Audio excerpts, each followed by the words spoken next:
So here you are given a grade. Actually, this is a class where students can take exam, and cross means that these chairs are not good. So I think that's what cross means. Let me check. Yes.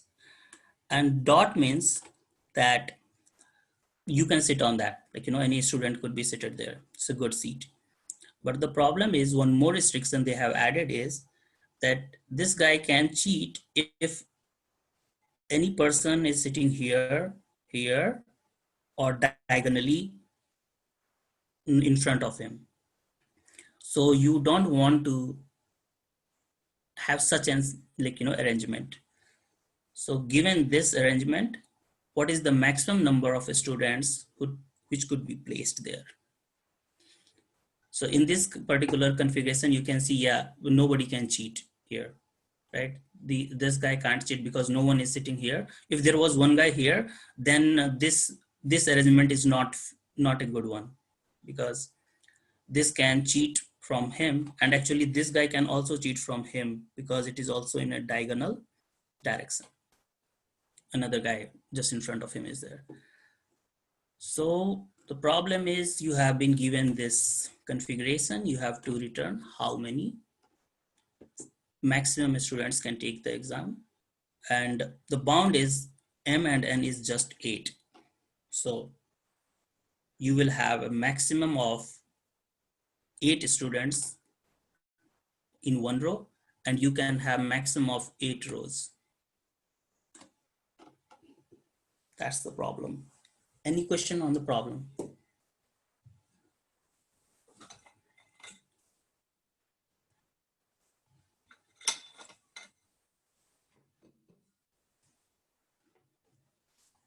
Is it clear? Or we can draw. Yes, it's clear. Okay. Jimmy. Okay. So, okay, let me stop sharing. Let me start sharing the screen, and then has anyone solved it, or I will take 1 minute break, and then please continue the discussion. In the meantime, if somebody has the ideas, please go on.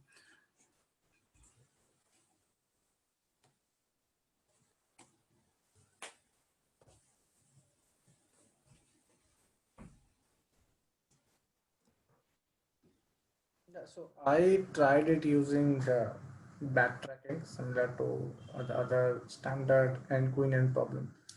Unfortunately, it fails some of the test cases in Leetcode with TLE, although it completes on the local machine, but the Leetcode, according to Leetcode standards, it fails some of the test cases, especially the ones where we have 8x8 metrics and a lot of free spaces to play with. Is it fail or like exceed time limit? TLE, exit time limit.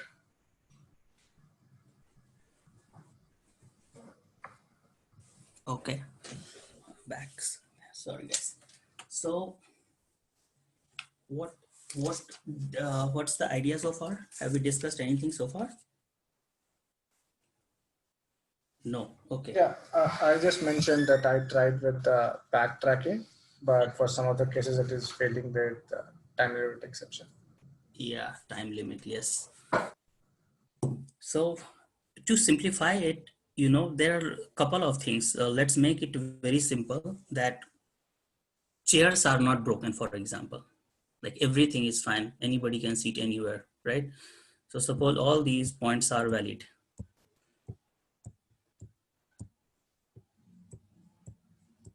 And we have to give a arrangement, like how many students can sit with the same rule. So there is some rule. Let's don't go into that detail, but yeah, just for understanding purpose, this is not feasible. If you want to sit a guy here, you have to make sure that you have no one here, you have no one here, you have no one here, you have no one here. Okay. And then on top of that, we have these things like you can't use all these seats. So that makes it even like, one more reasons that you can't choose a seat. So what are the choices for a student? Like if you had no restrictions, for example, what can you do?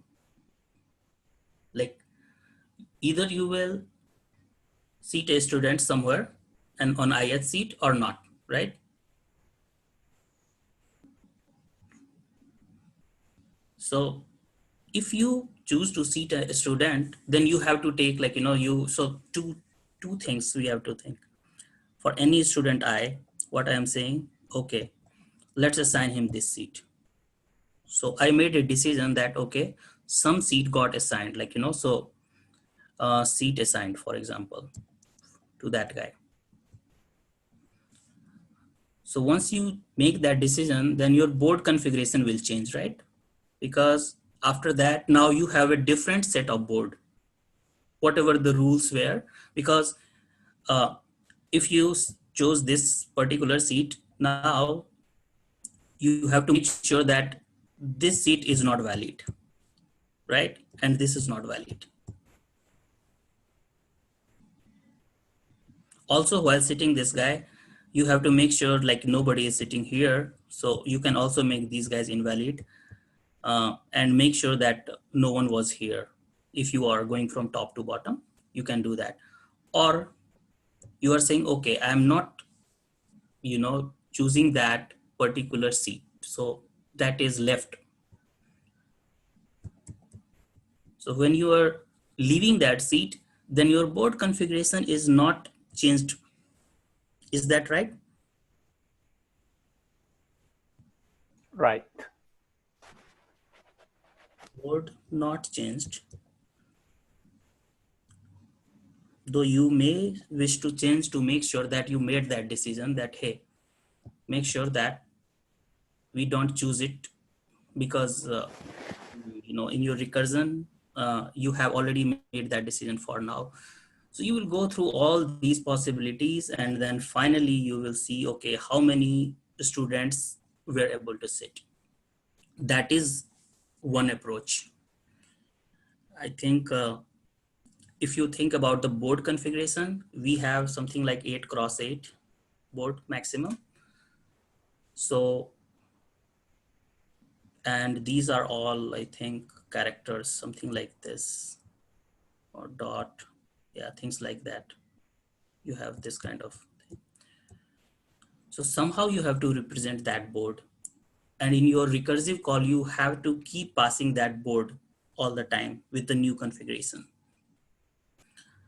So in that approach, at least what I was thinking, maybe Puneet may have optimized it a bit, but this is the basic brute force, is that we are not leveraging the idea that any row depends on the guy above it, right? This seat, like, this row doesn't depend on the first row, but it depends on the second row, right?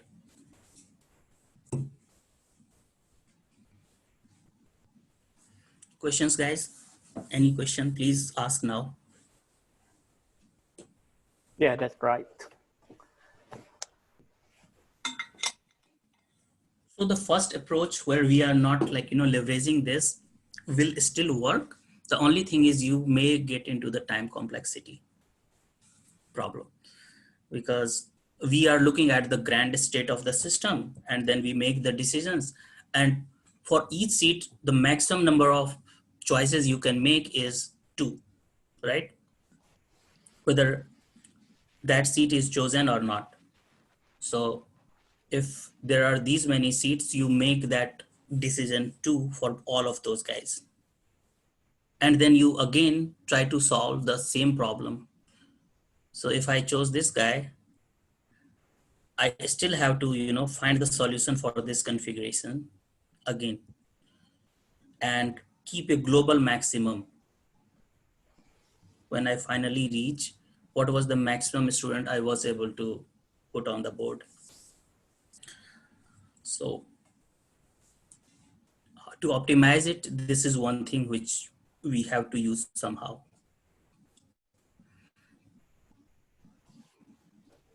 Yeah, So so I did. we only need to remember the previous row. Mm-hmm. We have to, so my ith rows will depend on the for sure, like the row above it, like what was the city. Not just the row above it, but the state of row after considering the previous row also. It's not just the state of the row because the state of the previous row might have changed because of its previous rows.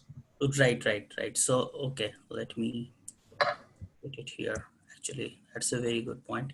Not only that, that is making it even complex. So draw this.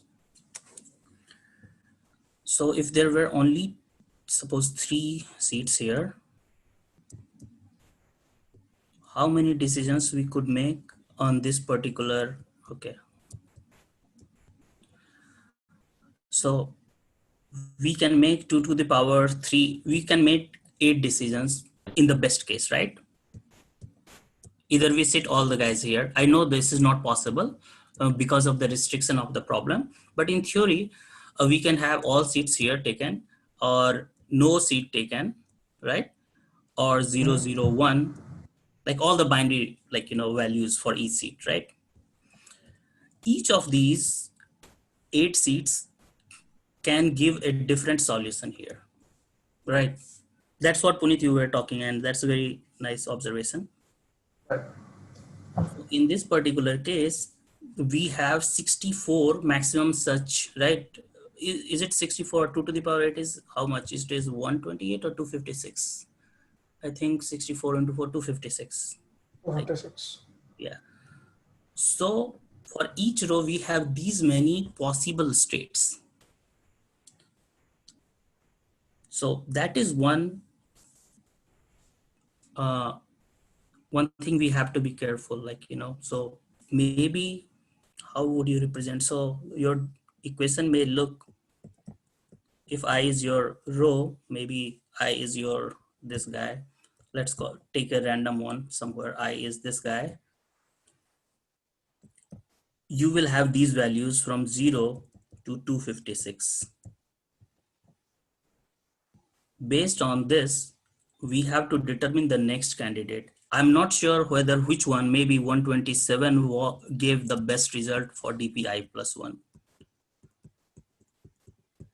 right?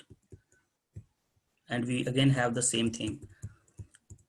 One of this guy will have the best, like maximum number of students sitting. So yes, our one dimension is this one, like let's call it something, uh, let's call it max states.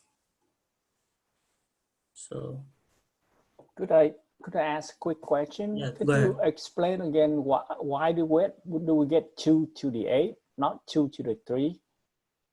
Oh, so your problem has this value, the maximum number of rows or column is 8. Oh, okay.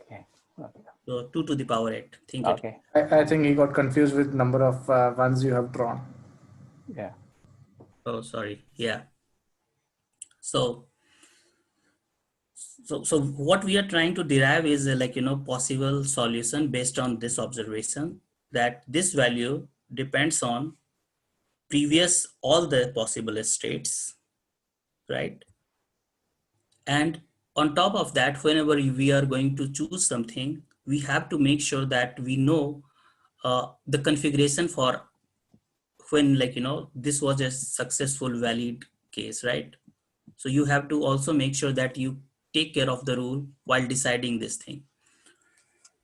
That is, the rules are easy, rules are not very tough. So like for simplicity, like first try to derive the, like formula, and then we can talk about rules if we have time.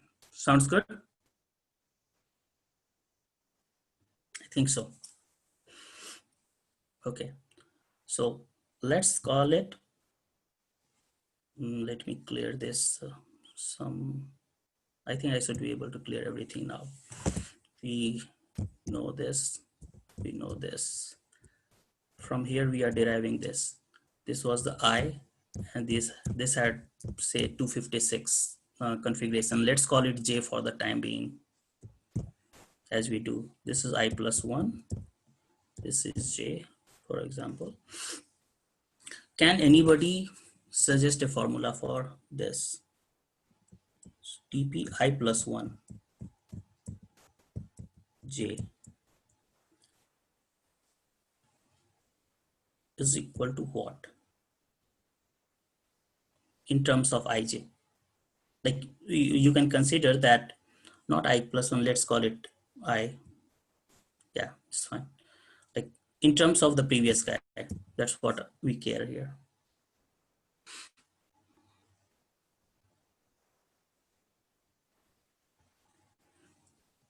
You remember that anyone can give you a good result here. Any one of this can give the best result. So you don't know which one. So from 0 to 256, maybe 126, as we were saying, gave the best result, for example. But you don't know. So you have to iterate on all these possible combinations. So what you can say, hey, maybe I should calculate from this K, which can go from 0 to 255. It will iterate on that. It will find the best result, like, which is possible. And then we will apply our rule and, get the best, like, say X is the new number of seats which we could fill here. So we can say X. Now K goes from 0 to 255. And we have to choose the best out of it. So let's call it max. And X is let's call this guy the valid seat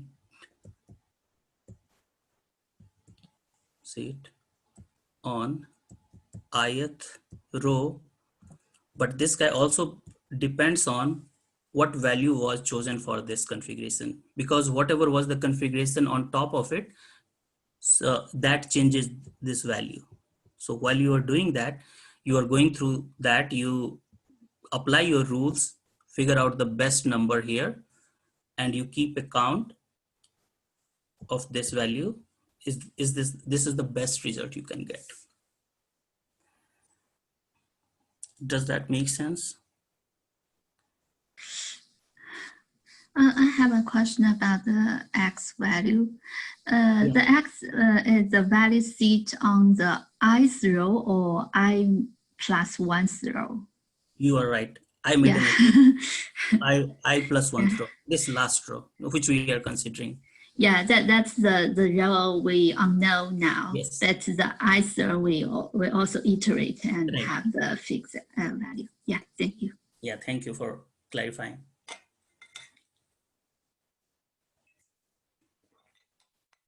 So anyone has any questions on at least this formula?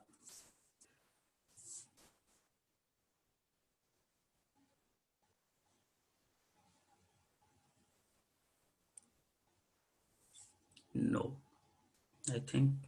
Does that make sense a little bit? At least you know more, you know the things roughly, at least that, hey, I know I can't implement, but I know something about it. If that is good, then if you spend some time, you will be able to figure out. But do you know how to, what we are talking about? If it is totally not making any sense, please ask now. I should be able to clarify. Wait, can you say what X again? So the X was, so you have something, some results here, right? Previous result. Your new result is building on top of the previous row's result, right? So in this new result, what problem you are solving? You are sitting couple of students on this last row, right? The row which we are considering, for example. Maybe I chose to put one guy here and one guy here, maybe. So whatever was the best result I got here, I would say, or maybe whatever result I have getting here, I will say +2. So if it was 10, then I will say, hey, if I choose this guy, which was say like 54th cell, so I can say, okay, if I was choosing the 54th row from the top, like, 54th state, let's call it I54, it had value 10, for example. If I choose this one, then it allows me to choose 2 more candidates. So my I+1, and it's all DP, and maybe this current configuration is maybe 54, I don't know, is 10 + 2. I can say, okay, I have a solution which can give me 12, but maybe if you choose something else here, you are able to sit just one guy here, for example, suppose I can only fill this one. In that particular case, whatever was the best value on the top row, maybe that was already 20, then 20 + 1 is 21, is still better. Make sense? Yes, but then I want to know what condition that we say that 2 extra seat can be used for the next row. Right. So that was the rule of the game. That was given in the picture. I don't know if cross means anything or not, but let's see. If I'm trying to sit some guy here, I have to make sure that someone is not sitting here, right? I have to make sure that I can't sit anyone here. Okay, yeah. Right? So all these configurations which you already have, we were representing by, when we are saying 256, basically they are binary, if you can think. So you can see 1010 means that we chose this seat. So somebody is sitting here. Nobody is sitting here, but someone is sitting here. And we have all the possible such combinations already calculated to derive the next best, result for the new row. So we have to go and check all the possible best solutions from the previous row to get the result from the current row. Got it. And you would check it by use a binary operation to check it, or you just look at the string or bit? So that is where, if you know bit and you understand how to do the normal operations on bit, it makes things easier in couple of ways. First of all, storage becomes very cheaper, because for example 256 states, one int is enough to just store it, because one int is how many bits? 31 to 32. You just need 8 bits, so you can just have one int to store all these possible states. Plus, if you know how to use bit, you can calculate these things using bit masking. Whether a neighbor here is sitting or not, what you will do, you will just binary shift your current state. So if I have this combination 1010, if I binary shift it towards right, for example, what it becomes? 01. Yeah, got it. So like that, diagonally also you can do it. So being familiar with binary manipulation will help you to optimize it more and more. Thank you. That's clear to me now. Okay, so that's actually a good problem. And anyone has any questions? I think we have spent quite some time on this, but it's a complex problem, especially with all these rules and states, and you may have to go to bit route to maybe make it actually finish the I'll have to try this bit thing, because I tried with normal approach at TLE happened. So I'm just going to try it with this bit of. Right. Yeah, because if you put it in a string, then if you are searching anything in a string, it will be slower than doing it like in a bit using a bit. So yeah, it will make things a bit slower for sure.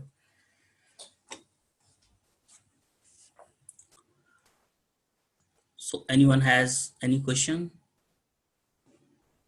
I think, is there a limit on the recording? Let me check. There is a chat. Let me check what was on the chat.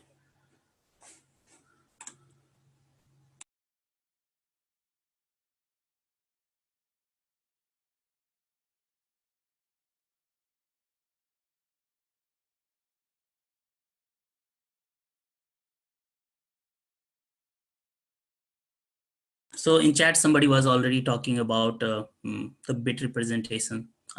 I'm seeing it now. Luckily, we already went through it Hey, a I little bit. just have one question. This is funny. So the when you say like we have the representation of bit in the array form, so how are we going to check the validate the condition? You specified some x because x is the condition, right? So basically, the next row should not match this particular condition. How are we going to validate in that next row operations when we are iterating through that another 250 next to 256? Okay. So what was the question is like, let me share the screen again.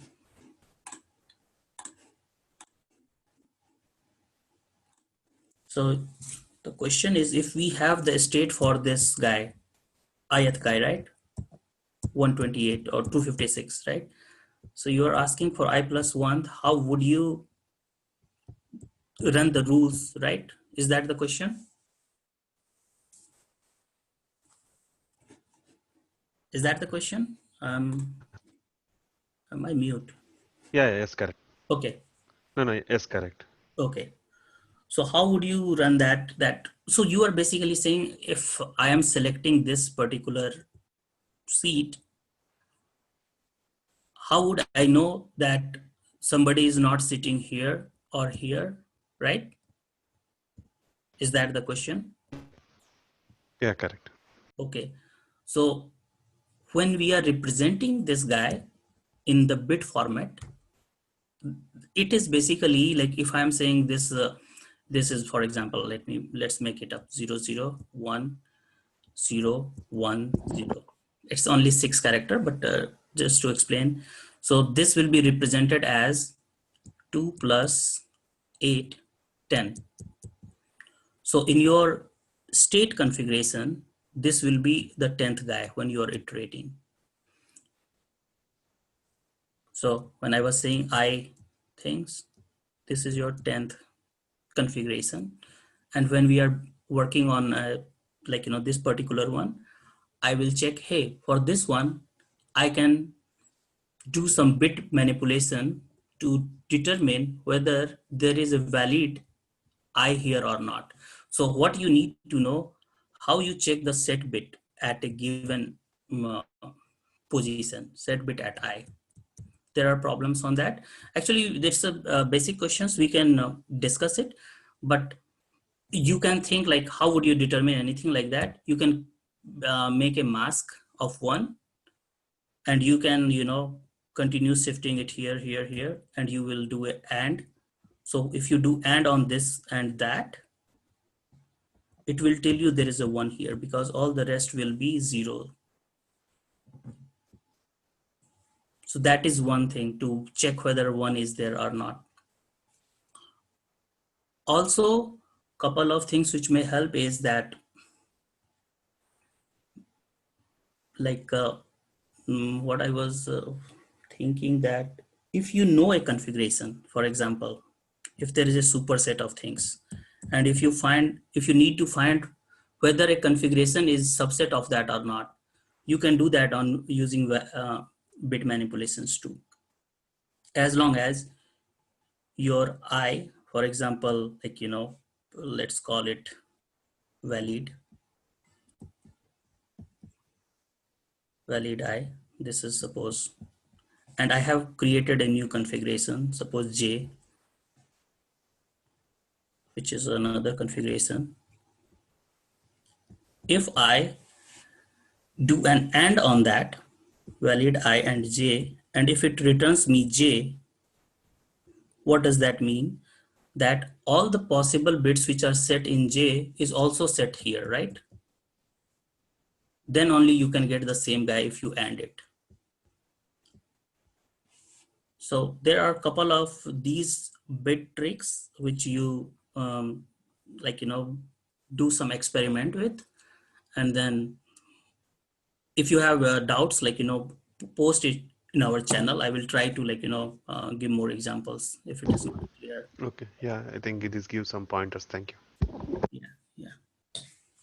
So in this case, the space complexity, like you mentioned, it only depend on the previous row. So we only need one dimension array, right?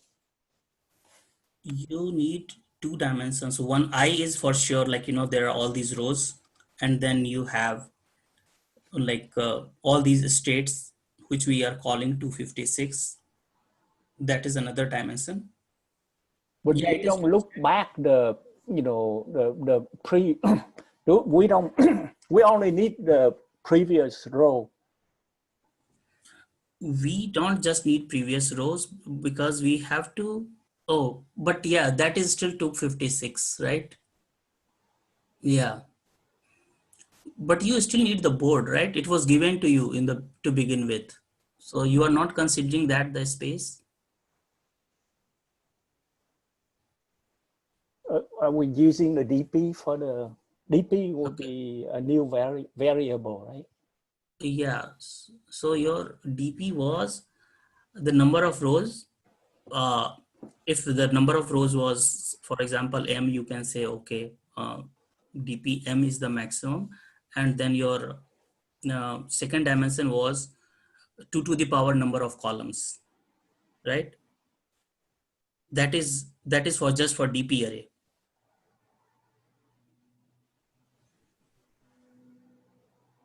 Okay. Anyone knows about what could be the time complexity? Because that is more interesting now. Since we have gone through it, we have the formula. I think it will be big O of it will be constant because the dimension of the ball is 8 by 8, and for each row we're gonna iterate through 256, right? Which is also constant. Yeah, if you treat it like that, sure. So M rows, N column. So what we were doing is for sure M into, we had 2 to the power N state, right? 2 to the power N, and then we were iterating it for all the states. So into again 2 to the power N, I guess. So it will be something like this.